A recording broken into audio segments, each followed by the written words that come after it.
Hello and welcome to the 2020 Capital City Pride Storyteller Series, brought to you live from Teehee's Comedy Club.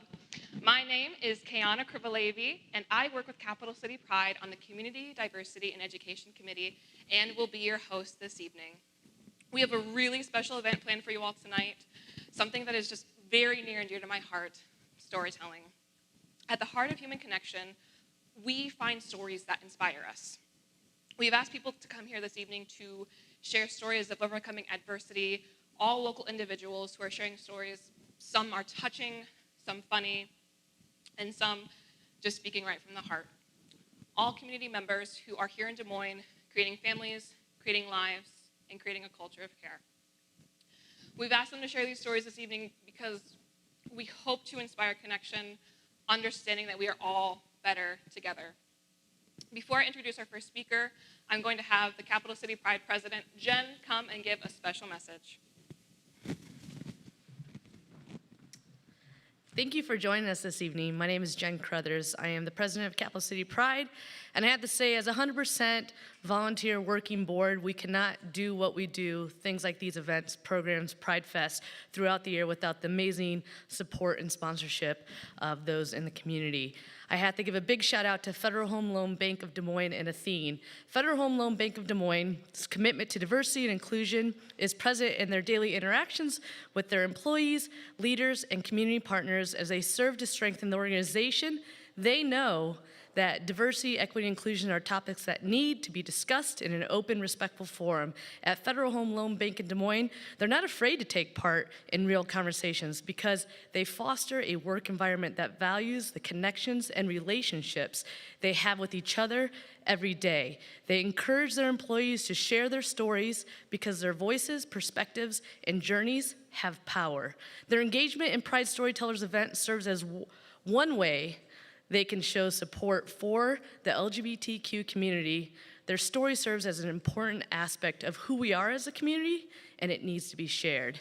Athene is a leading retirement service company headquartered in the far land of West Des Moines. It's geared to protect your savings in the turbulent times. At Athene, they're always looking to preach to a higher so you can achieve more as game changers. They strive to foster a workplace cultivating differences where their employees feel celebrated, engaged, and connected. They seek to build diverse teams that deliver on business objectives driven by their values, and they believe in engaging actively and making a difference in the communities in which they live and work.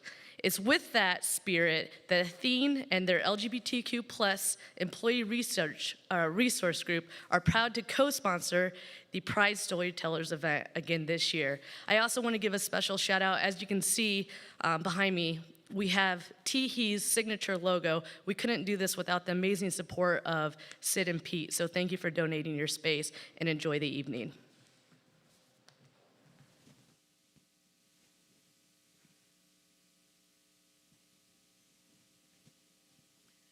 Our first story is an exploration of love, identity, and what to do when everything you think you know about yourself is turned upside down. Max.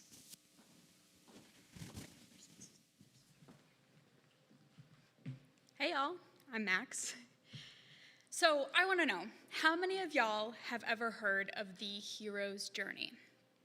If you're not sure, think Homer's The Odyssey, or, depending on who you are, think The Simpsons rendition of Homer's The Odyssey, which is an amazing piece of television.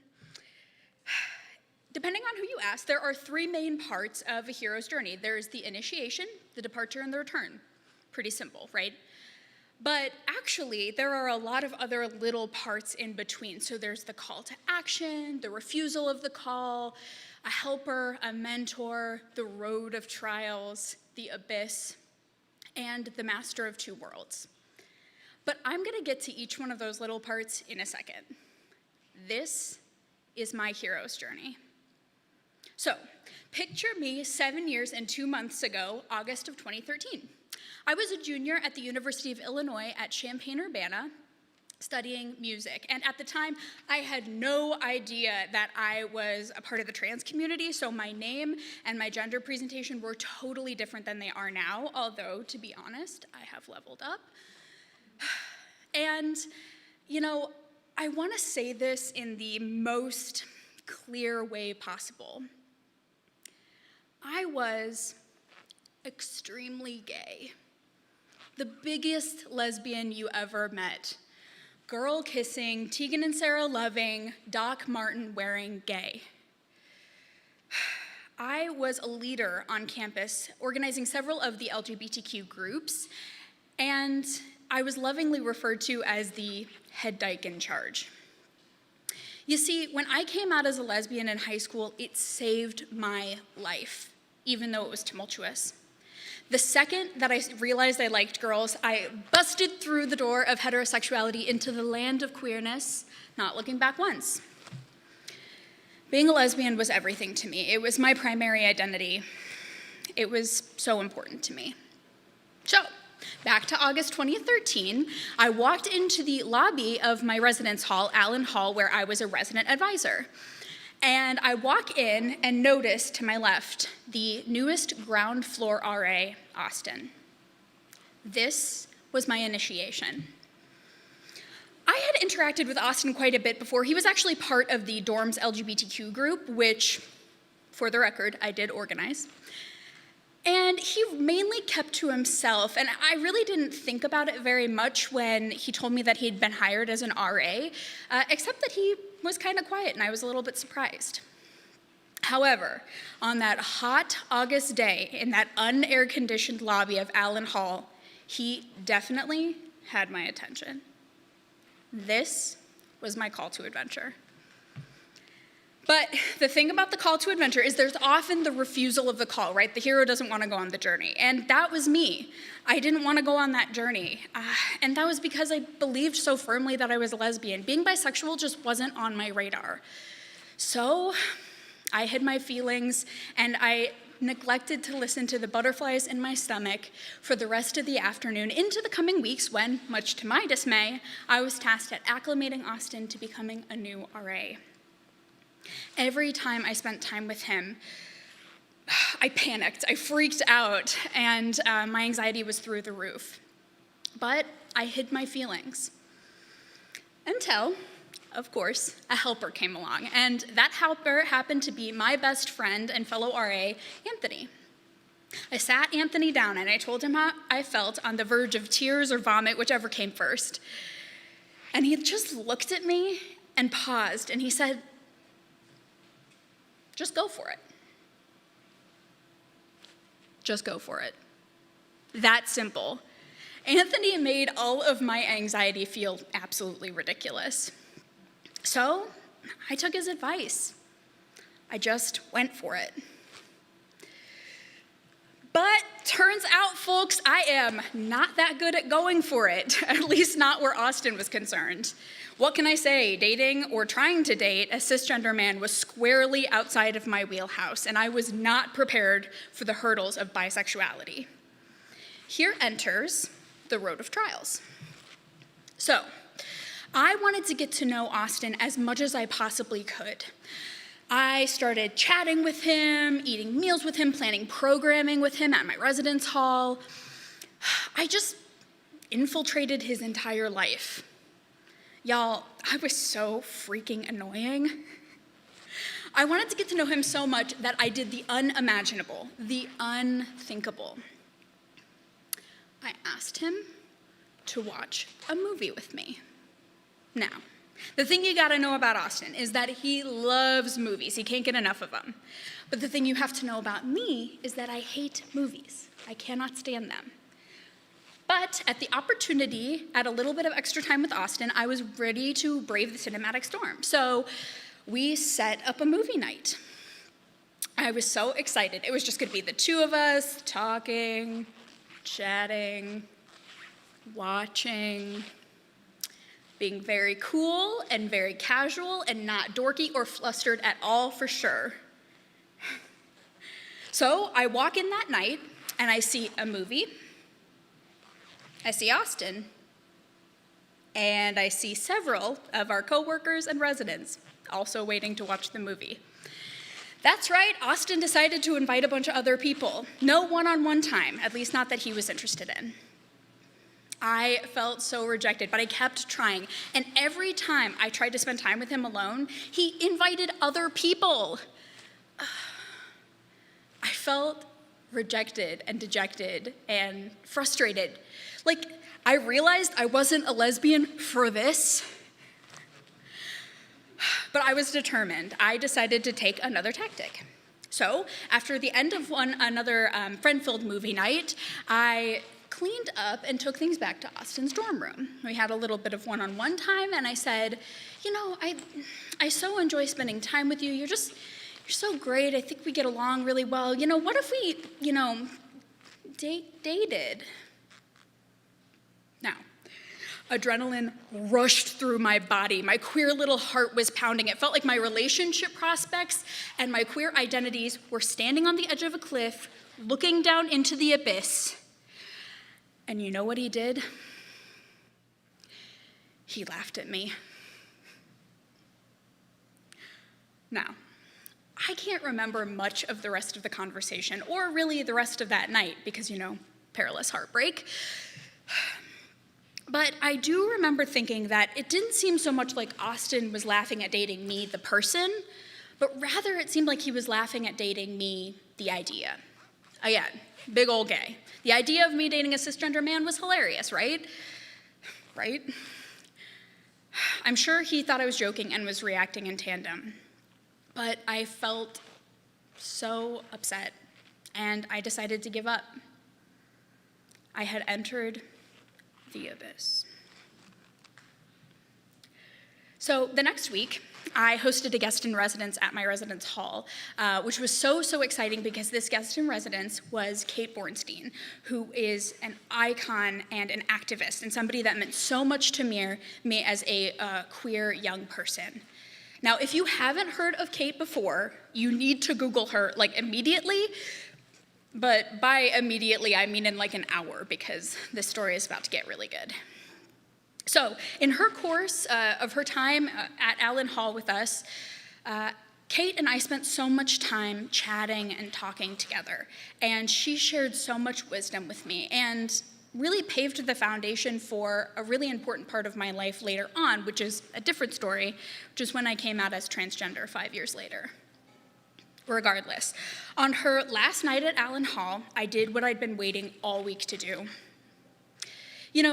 Kate had become a hero's mentor. And so I told her how I felt about Austin, about my confusion, about this queer abyss that I was in. She listened to me, she heard my story, and she said, I think you know what you have to do. You can't give up. So, I don't know if you know this, but when a queer icon tells you what to do, you freaking do it. So that's exactly what I did. The next weekend, I finally got Austin to sit down with me. I looked at him and I said, this isn't a joke. I really want to go out with you. Do you want to go out with me too? Last week, we celebrated 7 years together and we got courthouse married. We're about to send out the save the dates to our in-person wedding next year. Here's hoping. Austin has been with me through mental health crises, career changes, and my transition as Max. He and my partner June, which is a very, very good but altogether different story, make every day feel amazing, even when things are really hard. Often at the end of their journey, a hero becomes a master of two worlds, which I really like to think of as a metaphor for bisexuality. Regardless, 7 years later, and I'm so glad I went on that hero's journey. And maybe one day, I'll forgive Austin for laughing in my face.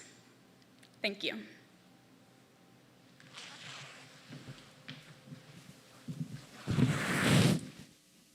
Listen, y'all. As one who used to work for a residence hall, I understand what it's like to fall in love with your coworker. It is both relatable and spicy. Mark your calendars for Friday, October 16th for Material Girl and the Fame Monster at Revive the Live. Show up from 6 p.m. to 9 p.m. at Waterworks Park to witness a star-studded band pay tribute to Madonna and Lady Gaga. Have you ever felt different? And as you embark on the journey of discovering more about yourself, that you continue to feel different. This next story is about overcoming that sense of being far from yourself through the complex lens of intersectionality, self-love, and acceptance. Teddy.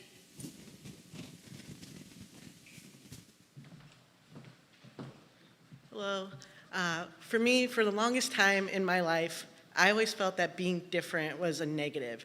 That if I didn't live up to society's norms, that I was going to be a disappointment. And how I dealt with a lot of this came from is the fact that I'm adopted. So for me, because of my adoption, I strived really hard not to be different because my adoption already made me different. Due to my adoption, my family is white, and I was raised in a small town where a vast majority of the population is white as well. My parents told me at a fairly young age about my adoption, and I think honestly I was a little bit too young to fully grasp what that meant and how that was going to affect my life. The first time that I really noticed that my skin color was different from my family's was on a trip to a store with my dad and a friend, and as we were checking out, the cashier had made a comment to my dad about his child, but the person that he was referring to wasn't me, it was actually my friend. Now, it took me a while to understand what that meant because at first I was like, I don't get why she feels this way because I know I'm clearly his child.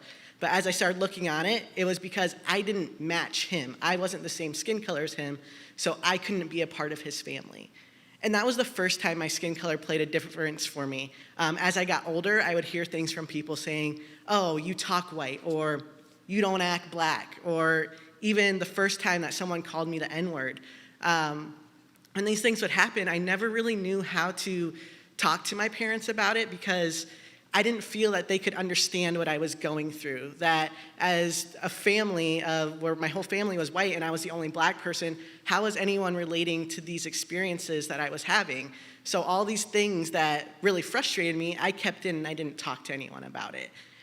As I got older in my teen years, I started wanting to know where I came from, what my ancestry was, what my history was. So I asked my parents if it was possible to search for my biological parents. Now, my adoption was a closed adoption, but thankfully, for the 80s and a mistake on some paperwork, a nurse had accidentally wrote down the name of my biological mom on my adoption paperwork and used some sort of like whiteout material that was easily scraped off, and that's how we were able to find my biological mom. Through that, we were actually able to find my biological dad as well, and at the age of 17, I was actually able to meet him. Now, my mom has always been one for dramatics, so it's no shock that the day that I finally met my biological dad, she didn't tell me the day he was coming, nor did she tell me that he was gonna show up at my high school while I was in class. During this day that I met him, 2 of my friends actually came down to my biology class and told me that I needed to leave class immediately, but didn't say why. The teacher allowed me to be dismissed, and as I was walking down the hallway towards the cafeteria, I see my mom at the end of the hallway, and then I see 3 other people next to her, and I immediately know what's going on. It felt like in the movies, those like slow motion moments where things happen, like really important things, and it felt like I couldn't get down that hallway fast enough.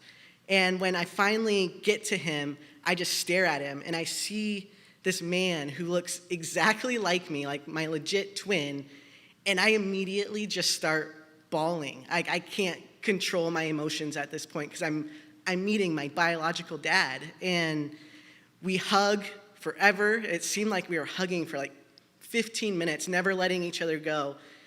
And after we finally finish hugging, he hands me a thing of flowers, and on the note, it says, 17 roses for the 17 years that I missed.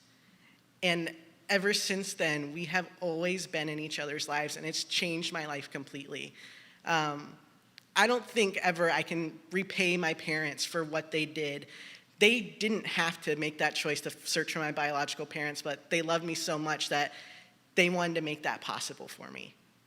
Now, I know what you're all thinking. That is a lot for a 17-year-old to go through. Well, that's not really where it ends. So Not too long after I met Stevie, I began questioning my sexuality. I had always dated guys in high school. I dated a couple, but it always felt fake. Like, it didn't feel real, like I was just doing it because that's what I was meant to do.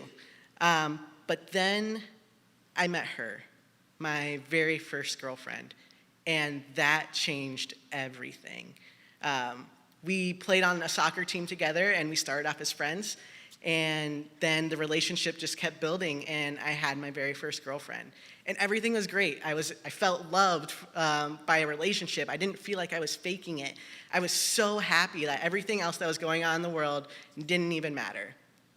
Well, didn't take long. It was 6 months later. That relationship ended, and I had a harsh reality check. That relationship that I was hiding, it was 2005. I just had a secret relationship with a girl, and I thought to myself, holy shit, I'm gay. And that was a lot. I did not know how to handle that. So I hid it for a while, and there was a lot of things that were going on in my head. It's like, one, I gotta tell my parents. 6 months ago, I had just met my biological dad, and I'm gonna have to come out to him, and I don't know how he views these things. So I could have literally just met this guy, and now I'm gonna lose him because I come out as gay. I made the decision, though, I needed to come out before I went to college, and so that's what I did. And what I thought was gonna be a really horrible experience turned out to be well received by everyone in my family. So I headed off to college with a new confidence about being gay, and I was ready to take on the world. And little did I know that college was gonna bring a whole new change in my life. I was probably my 4th year into college at Iowa State University, and I was reading the Iowa State Daily, and there was an article in there that was talking about a guy who was trans. And in the article, he was talking about what it meant to be transgender and how at a young age he kind of felt like he had always been male, and then as he was growing up, when people would point out female aspects about himself, it just didn't really settle right. And as I'm reading this article, I start thinking, a lot of this stuff is the same thing I felt when I was younger. I just didn't have a word to put to it. And so as I'm coming to this like self-realization that I'm trans, I immediately push it back. You know, as I said, 4 years ago, I just came out as gay. I can't come out as trans. Being gay was one thing. That was something I felt like was easy for them to accept, but not a lot of people were talking about what it meant to be trans during that time, or I didn't even know if my parents even knew what it was to be transgender, or if someone was transgender, what that all meant. So I hid it. I did not want to do that, and I was willing to not live as my true self if that meant I didn't have to go through another coming out and possibly lose my family. So for years, I hid it, and I went through a really serious depression. I had some suicidal thoughts, and I just wasn't in a good place. And so finally, in my mid-20s, I started testing the waters about my identity and who I wanted to be. I started going to therapy, which made a huge change for me. I made that step to come out to a few close friends so that they would start calling me by my pronouns, the pronouns I preferred, so he and him, and then they started using the name Teddy. And as I was going through this whole thing, and I started hearing them call me Teddy, and they were calling me him and his, like it really felt right, like this was the right thing that I was doing, that this is who I was meant to be. So finally, in my 30s, I made a very concrete decision to start living my life as me and not holding back anymore. So I told my parents about my need to transition along with my brothers and Stevie and everyone else.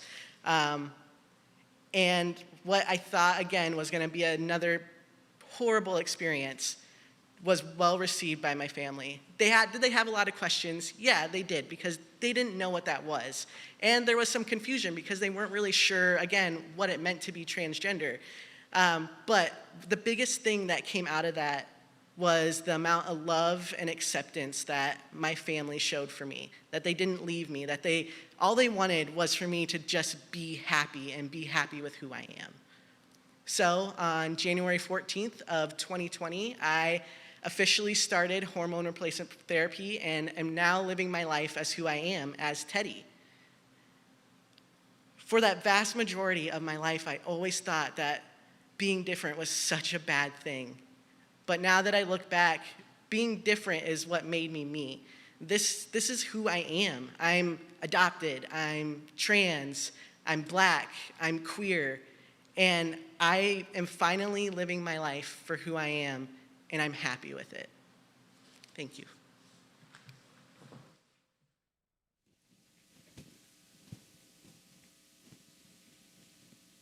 The first time that Teddy ever told this story, I was just like, I'm sorry, did you borrow my journal? Because adopted, Black, queer, raised by a white family, trans is still up in the air, but I will let you know when I figure that one out. But it is a story in Central Iowa that is much needed, and so Teddy, thank you so much for sharing.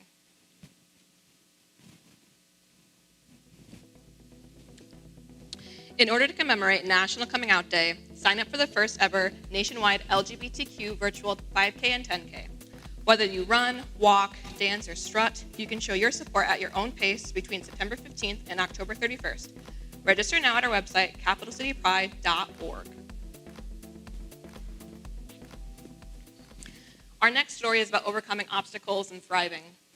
Shared from the perspective of someone who moved to the United States as a child and whose family escaped their home country embroiled in war. Meta.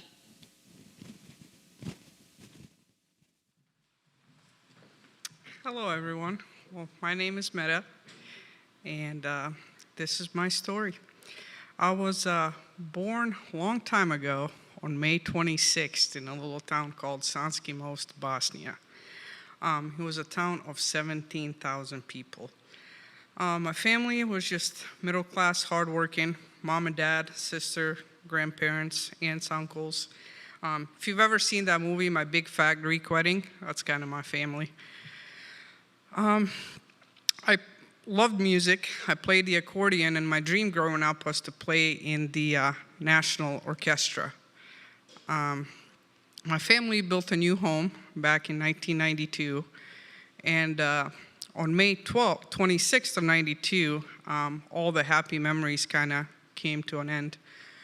That's when the war started in our city. So instead of a birthday cake, I got fireworks and bombs and bullets. I remember we were hiding behind couches at my grandparents' home to avoid being hit. The opposing army was going door to door, burning houses and kicking people out.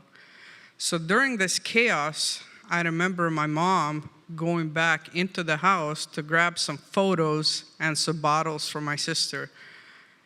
I never really understood the significance of those photos until now that I'm older, and I often refer back to them for happy memories of my childhood. What followed was months of hiding from home to home, being misplaced. My grandparents and my uncle were taken in a concentration camp. Months of being loaded onto mass buses, taken from one place to another. For some people, that was the last trip that they took. They were taking and murdering people execution style, and they are still discovering mass burial graves on those grounds. Eventually, one of my mom's friends, a Serbian lady, hid us in her home for months. And, you know, thinking back of that, even though we were Muslim, she was risking her life to save ours. Eventually, we boarded a bus and escaped to a town called Travnik. It was held by our army. They unloaded us off the buses, and I remember walking through the woods for what felt like days. We saw things that no kid should ever see and witness. My dad's father, my grandpa, was unable to walk, and my uncle carried him on his back this whole time. Eventually, we got to the city of Travnik, and we were so exhausted just from walking. I remember having sores on my feet. They put us all up as refugees in a city high school gymnasium, and one of the ladies had a bunch of kids, and we gave her like her own goal. It was her designated area. We live off of bread and plain rice. I cannot stand the sight of plain rice to this day. And the MRI meals were a hot commodity, and the chicken salad was by far my favorite. Eventually, we were able to escape to Croatia, and that's when our dad finally saw us. He didn't know if we were dead or alive for months. The life in Croatia was happy, but economy was hard. My parents discovered that USA was accepting refugees and they applied. What followed was months of physical,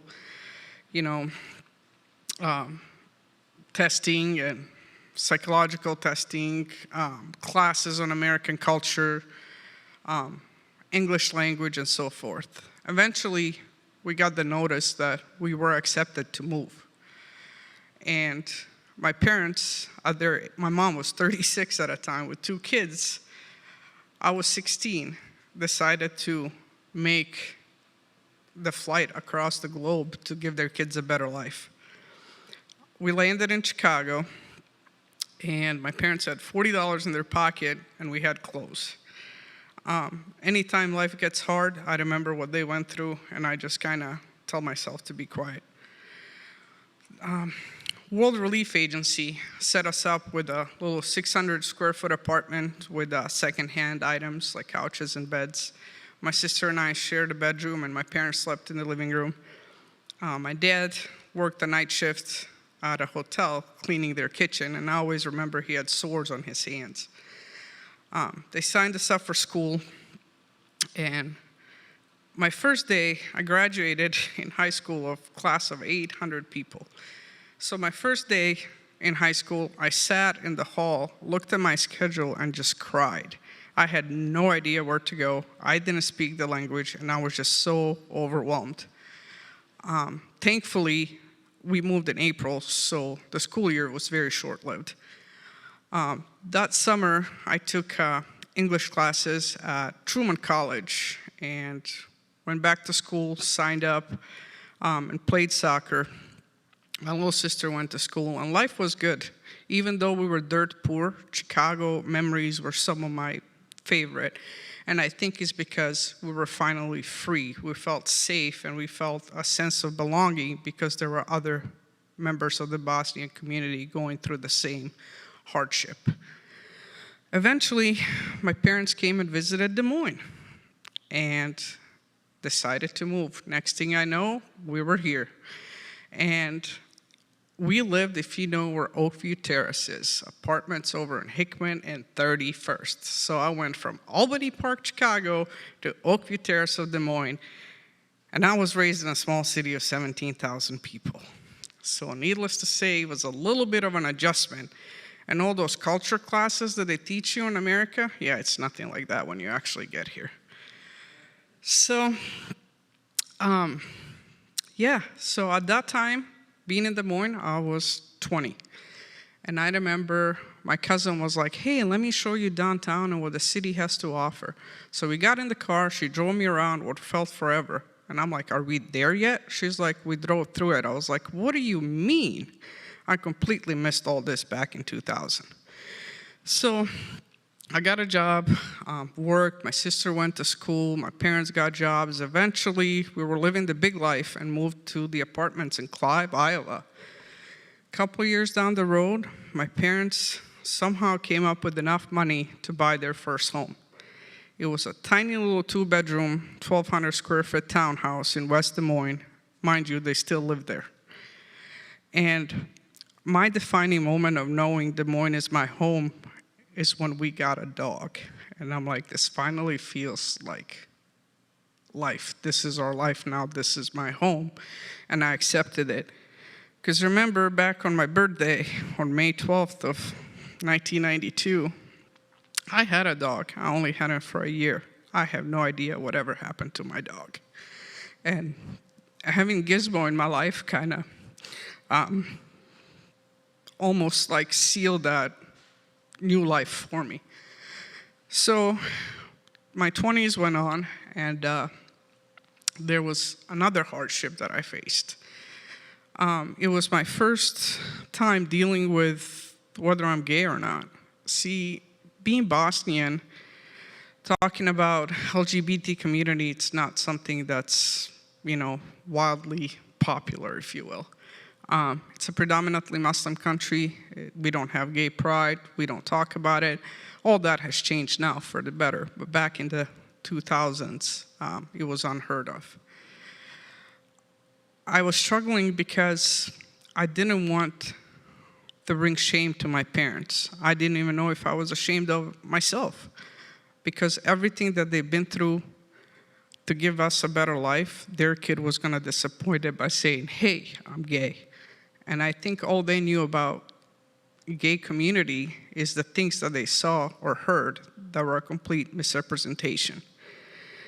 So I spent my 20s finding myself, and I never really came out to my parents. What I did do is, I remember my coworker at the time invited me to an L Word premiere party, and that was my first exposure to being around a bunch of lesbians, and I didn't have a clue what was going on, because all my friends were guy friends. And I'm like, oh my God, I think I'm one of them, but I'm not sure. So I just kept bringing my gay friends around, and we kept spending time with my family, and my mom was like, all your lesbian friends are just so nice and educated. And I was like, what? So mind you, I finished high school, and then I was like, I'm just gonna work, because, I discovered in my 20s, hey, these lesbians like a little foreigner kid, so I was just living my best life. So finally, at the age of 30, I decided to go back to school. I went and got my associate's degree at DMAC. After that, I landed a job at my current company that I absolutely love and feel a sense of belonging there. After my associates, I was like, great, I'm gonna go get my bachelor's degree, so I did that, and life was starting to make sense. I still have yet to have the talk about being gay with my parents, because I just assumed they knew. And they did, they just never really talked to me about it. So at 35, I met my current girlfriend. And last year, at the age of 39, we bought our first home. So needless to say, my parents were always accepting and loving without us even having to have that talk. But I never really accepted myself because I was so scared of disappointing him. And I never mustered up the courage to have that talk with them until just recently. And I will be forever grateful for them, for accepting me for who I am. The point of my story is that no matter what hardships you face, whether, it might be war or battles that you fight with yourself like I did, accepting myself as being a member of the LGBT community and trying to find myself, know that this world is big. There is room for you, and you are accepted, you are valid, and you are important. So never be scared to just be yourself, and people are accept you without you even knowing it. So thank you for listening to my story.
Just because we had an advertisement doesn't save you from my commentary.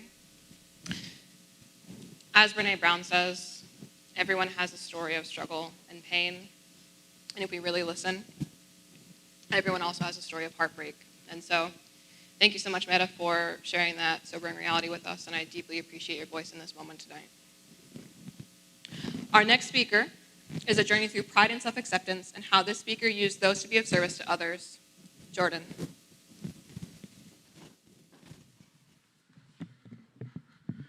Good evening. I would first like to just say what an honor it is to be able to come up here and share my story with you. My name is Jordan, and I am a former elementary school librarian and a current property manager. One thing I want you to know about me is that my whole life has been about helping others, and that's what I strive to live for every day. I grew up in a very, very religious household, or cult, you would say. Very strict rules, very anti-gay. So you can imagine that as a fifth grader, when I felt these feelings towards boys, I was terrified. Inside, I felt like my whole world was over because I heard these people that I love and respected and cared about talk so poorly about a community that I felt a connection with and that I felt that I belonged to. Religious leaders in my church often preached hate about the LGBTQ community, talking about how you would burn in hell for eternity if you were gay. So I was terrified. I never believed that I would have the opportunity to come out and be who I knew that I was. I had a pivotal moment in my life when I decided to leave the church, and I struggled with whether or not I wanted to come out, because although I left this church, I still had those teachings inside of me that said that being gay was wrong. It just goes to show you that there are things that are taught, not that you're born with. Just like racism is taught, homophobia is taught, and I was taught to be homophobic and that being gay was wrong. I was watching a movie with one of my heroes, and the gay god was the star of it, Cher, and I was watching this movie Burlesque, and in it she sings a song that's titled, "You Haven't Seen the Last of Me Yet." And it's amazing how a person you've never met and a song can completely change your whole outlook. This song talks about feeling helpless and hopeless and barely able to hold on, but that there's somebody inside of us that's just inching to get out. And I had something inside of me that was inching to get out, but I didn't know if I had the courage to do it. So at Pride 2019, just last year, I started to feel courage rising up inside of me. Now let me tell you, Pride does that to you. Going to Pride gives you courage and makes you feel bold because you're around like-minded people. You see people who are in all stages of coming out and being themselves, and it makes you look and think in admiration that that could be me. So I was walking down the street with a group of girlfriends, and let me tell you that I have always been the funny and matter-of-fact one in our friend group. I'm the type that just says it like it is, plainly and simply. Even as a teacher, I was the same way. I just kind of told it like it was. This is how it is. So it didn't really shock them when we're walking down Locust Street and I say, "Hey, by the way, just to clarify what you've thought since middle and high school, I'm gay." And one of my friends goes, "Yeah, no shit." My other friend, my best friend, Madison, she gave me a big hug and she started to cry. And this moment for me meant so much because she told something to me that I have always carried with me. And that is, I have known forever that you're gay, but I don't care because I love you, the person. And in that moment, I knew that just because I'm gay and that's what I identify as, that's not changing who I am as a person. To feel accepted and loved. Now, I had a very accepting mother and father and siblings. But to have friends and people that you're around show you that really changes you. Because I grew up in this cult where those were my friends and those were predominantly who I thought as my family members. So when I left, it was terrifying. But then I found this whole new world, this LGBTQ community that is quite the community to be a part of. So fast forward to that school year, 2019, and I am an elementary school librarian. And the one thing that you should know about me as an educator was I was always the educator that was accepting and welcoming of all people, of all races, of all colors, of all socioeconomic statuses, everything. My library was known as a safe place for whoever needed to come and use it. And I was known as a safe person, and I take a lot of pride in that. So I had a student come in one day, and she was sobbing. She was so upset, and I couldn't understand why. So I let her sit there, and I let her cry, and then finally I came and sat down next to her, and I said, "What's going on?" And she said, "Mr. Milligan, while all of my classmates are talking about boys and my friends are talking about liking boys, I don't like boys like they do. I have this feeling towards girls." And she goes, "You teaching here at this school is the first time that I felt safe to be able to say that, because not only are you like me, you're a teacher. So it's okay that I feel this way." And in that moment, tears filled my eyes, because I realized that although I was still a baby in my journey of coming out, I was able to help somebody else. I was able to help this little girl. So we talked through what she wanted to do, and I said, "No matter what, I'm going to support you. I'm not going to tell anybody, because this is your story to tell. This is what you have to do for yourself." So she decided that she was going to tell her best friend. So she asked if she could use a space in the library. So she brought her friend in and used a secluded area, and I sat back at my desk pretending not to be listening when clearly I was obviously listening. And I heard her tell her friend that she had these feelings for girls. And I was kind of scared for her. What is her friend going to say? And her friend looked at her with tears in her eyes, and she goes, "I'm so glad that you told me that, because I have those same feelings towards girls." And in that moment, all the pride just bursted into my heart, knowing that she was able to help somebody else, just like I was able to help her. Everybody is in a different walk of their coming out journey. There are people who are in the closet. There are people like me who are out and proud. I wear these rainbow glasses. I have this style sense that's obviously amazing. And I don't hide being gay. I wear my toenails and fingernails often painted. And I have this midlife gay crisis, bleached hair like most get. I love being who I am, and I'm so out and proud. I've only been out a year, but I still am so proud to be able to stand and say, "I'm gay." But there are people who are still in the closet because they fear things and they fear people. There's a quote that often plays in my mind, and it says, "Be the person you needed when you were younger."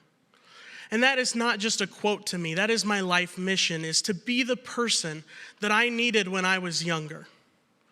To be able to go to somebody and tell them how I was feeling. So I'm going to challenge you today, if you're watching this, to be the person you needed when you were younger. But even more so, be more for somebody. Be intentional about it. Check up on them. Listen to them. It's so important in this current climate that we're living in that we're there for one another to be accepting. If you love somebody who is a part of the LGBTQ community, the Black community, or a woman, you have an obligation to support them. You have an obligation to be there for them. I thank you for listening to my story, and I urge you this November to vote. Thank you.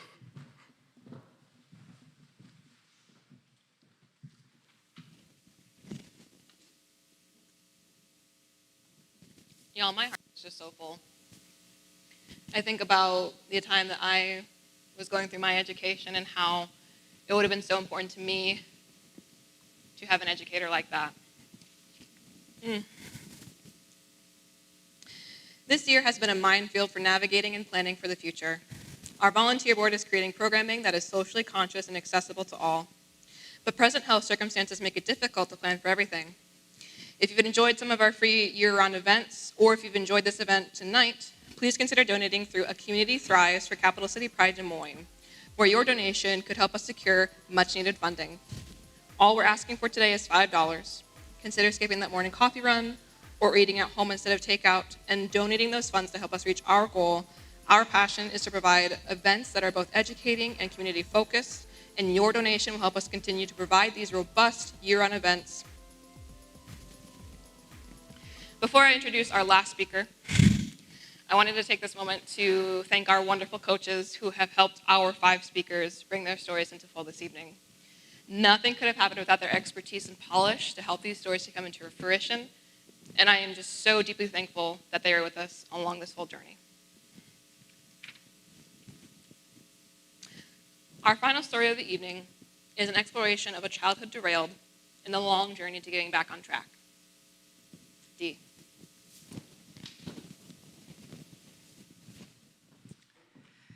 There was a season of my life where I worked 3 jobs.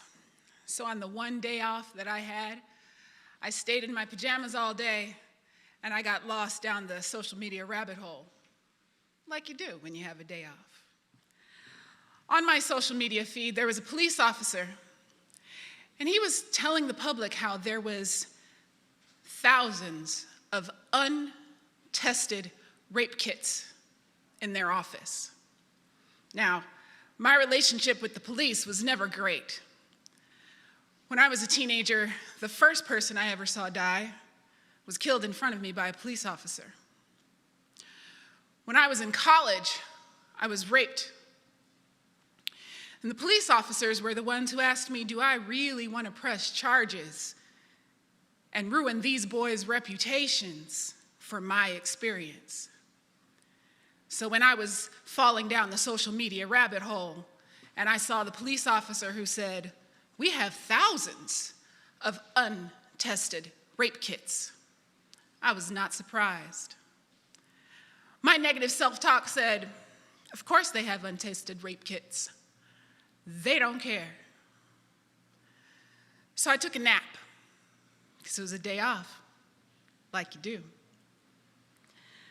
I'm a writer, and most of my stories come from dreams. I had a dream about a young 14-year-old girl who was supposed to go to school, not because school was in that day, but because there was music rehearsal that she was supposed to attend. She didn't tell her family that she had music rehearsal. She also didn't tell her family that there was no school. She decided that going to the mall to hang out with the person that she had a crush on was way more important than telling anybody where she was actually going to be. When she got to the mall, time ran away from her. And she realized that the school bus or the city bus was not going to get her to where she needed to be able to cover her story. Adults told her that the police were safe. So she stopped and asked a police officer for a ride home.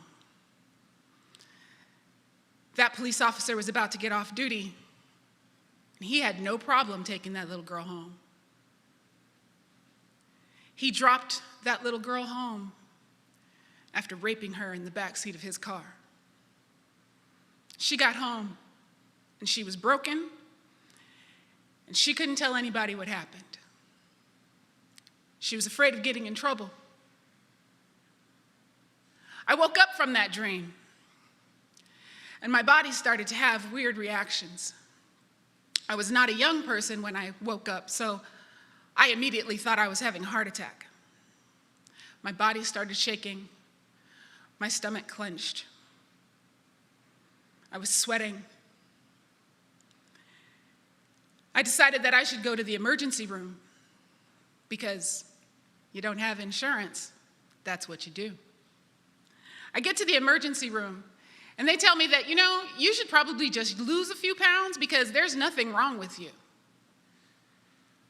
At the time, I was 416 pounds, sitting in front of another medical professional who was telling me that the world was going to be better off if I just lost a few pounds. I got angry, and I went off in the emergency room. And I told everybody who would listen how horrible they were to tell me that the world was going to be a better place if I just lost a few pounds, that something was actually wrong with me, and if you cared, you'd pay attention. Needless to say, my outburst meant that the psych department was indeed on their way. I sat staring at that psychologist, shooting daggers out of my eyes. She sat calmly. After a few minutes, I said, so can I just go, or are we going to talk, or what are we going to do? She paused, and she told me, you are not invisible. All of the emotion that could not come out at home came out then. And that moment started a counseling relationship that was so important. Because I got to talk about the first time I fell in love with a woman and how we hid our relationship because she was the preacher's kid, and that church was huge in our community. And in the Black community, there's enough going on. You do not come out. The response is always usually, with all the stuff that we got going on, why would you choose to be gay too? The woman I loved had asked me to come over one night and to stay with her. She was not feeling the best. Emotionally, she was in a really bad space. I told her that I couldn't come over that night because our friends and family had seen me come over a lot, and they knew. And I was trying to hide and protect us. That night, she decided that she was going to commit suicide. I held that death as my fault. All of the things that I had never been able to say, never be able to tell the cops about being raped, never be able to press charges against the frat boys who had hurt me, and never be able to tell that I was in love with the most amazing human being.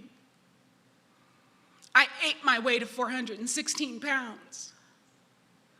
Finally, with that counselor, I got to start to unpack some of that. And I wanted revenge. I wanted revenge for everyone who had ever hurt me, who had ever tried to steal my life from me. One night, I decided that committing suicide was going to be the best chance for me to survive, emotionally, spiritually, to just leave this body and this life. And I heard Aisha tell me to live. So I did not take those pills. I made a revenge plan. My revenge plan is this: I am going to thrive. I am going to live every day of my life big, and I am going to force them to watch me thrive. Because there is nothing better than for me to tell my story, to live my truth, and to do all of the things that Aisha can't do. I'm going to thrive like you do.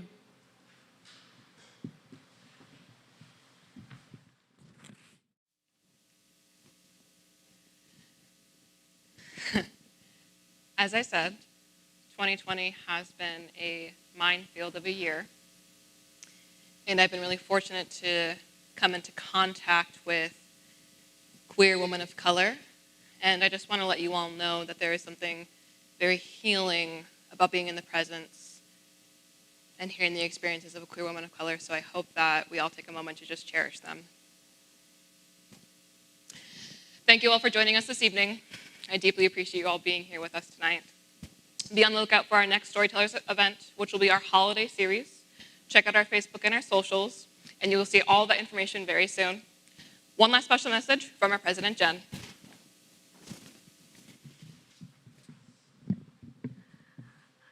Wow, what a night. Thank you everyone who presented, who took the time to coach, Jordan, Denisha, sharing your stories. This is probably one of my favorite things that we do for Pride. But I do have to give a special shout out again. We cannot do this without our sponsors. I just want to say thank you to Rebecca and Kyle at Federal Home Loan Bank and your team. You've been fantastic to work with as always. And Mel and your team at Athene. To Sid and Pete here at Teehees for donating this amazing space to make this happen, and just to everyone that was a part of this experience. And a shout out also to Mark Sengen, who is our Director of Community Diversity and Education, for putting this amazing experience. So again, check out, as Kiana said, all of our socials. We have so much going on right now that's a lot of fun. You can participate in different ways. Thank you and have a good night.